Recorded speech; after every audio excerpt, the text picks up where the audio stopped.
Bw'otuuka mu buduuka bw'e Kasiiso e Luweero mu Bulemeezi n'olaba abantu engeri gye batambuzaamu emirimu, oyinza okulowooza nti buli kimu kitambula bulungi.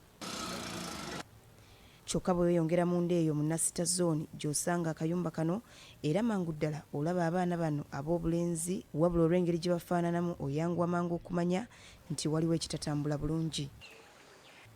We tutuukidde ku nnyumba eno tusanze omulenzi omukulu awaata akasukaali ndiizi akato ke tutategedde wajja akajje akafumbire bato be basobole okufuna ekyokulya, anti babadde bamaze ennaku eziwerako ng'ekyoto tekimanyi muliro.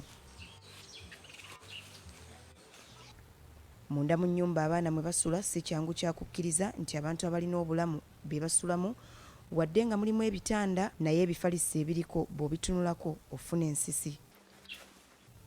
Wakati mu mbeera y'okusoberwa, omu ku bato asazeewo okugira ng'ameketa ku kiwogo olw'enjala emubadde obubi, wabula ababadde bakyali awo ne wabaawo omuto munnaabwe abaleetedde ku kaffene nga bwe balinda kasukaali ndiizi mukulu waabwe gw'abadde awaata afumbe.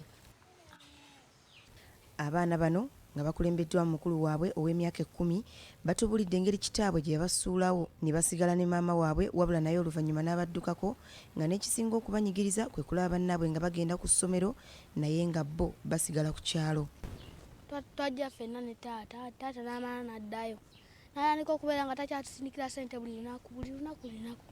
Awo maama waliwo olunaku lwe yakeera n'agenda paka kati tuddamu balabanga. Olumu we tubeera nga tuli wano ewaka nitwala naffe nga bayitawo nga bagenda ku ssomero, naffe netwagala kugenda ku ssomero naye nga tulina school fees. Omwana ono agamba nti ekyobutasoma nga bakitadde ku bbali ate ekyokulya nakyo kyabafuukira ekizibu, era asanga obuzibu bunene nnyo okuyigira bato be emmere.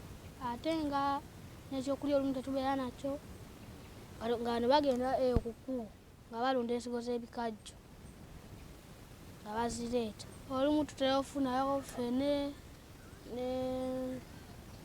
amapaapaali n'ensigo z'ebikajjo. Omu ku batuuze, Samuel Muwanguzi, agezaako okulaba ng'abaana bano obulamu bwabwe bugenda mu maaso. Agamba nti oluvannyuma lw'omusajja okudduka ku baana bano yagezangako nnyo okulaba nga waakiri abaweereza obuyambi, wabula ne birema era ng'embeera gy'alimu temusobozesa kutuusaako baana bano buli kyetaago omuli n'okusoma. Nga mpitira mu nsonga zino ez'omusajja okuba nga takyamulabirira, abaana takyabafaako, ne mugamba bamugumu mukama waali. Kati nengezaako okukonekitinga omusajja oyo nga ndi n'omukyala, naye omusajja ebigambo byamuddangamu nga bikaabya n'amaziga nga bwamuvuma bwamugamba nti alifa nzijja ne tuzi. Muwanguzi agyongerako nti watuuse akaluubiriddwa kubanga abaana abatasoma tebafugika, nga kati yeekengera nti luliba lumu ne beenyigira mu bumenyi bw'amateeka ate ne bakwatamu ye kubanga mu kiseera kino yasinga okubafaako. Bagenda balonda nsigo za bikajjo, so abantu babeetamwa. Kati kitegeeza ndi awo nga nze nina obuvunaanyizibwa ku baana bali kuba omwana oba bamusanze na kintu kya muntu nenfuna obuzibu.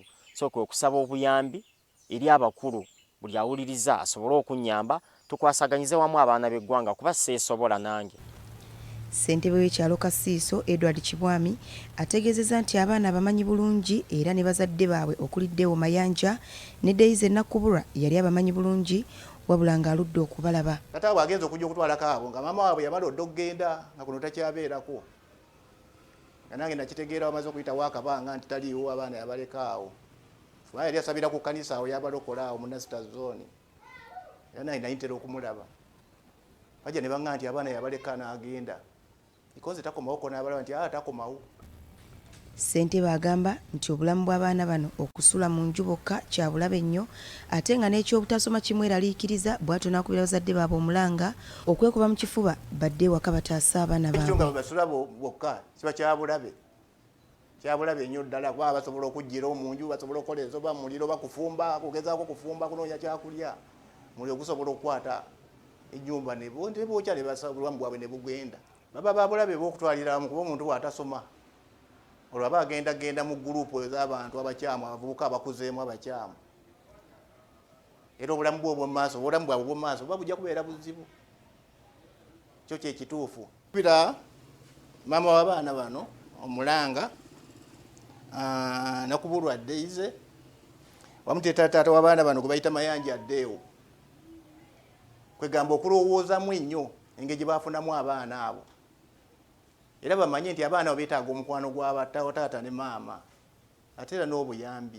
Oyo yenna asobola baba bitongole, mulimu ebitongole ebiyamba ku baana batalina buyambi, naye mbikubira omulanga bwaba basobola okuyamba ku baana abo bajje batukwatireko baana b'eggwanga basobole okusoma n'okubeera mu mbeera eyeyagaza. Wadde ng'abantu bangi abali obubi balafuubana ne basigala n'abantu baabwe awaka okubatetenkanyiza obulamu, wabula n'abatiitiizi bangi abaasalawo okukola nga bano bwe baakola ekintu ekyongera okuzza eggwanga emabega. Farida Nakayiza ne Samuel Kawoya, BBS Terefayina, Eruweero.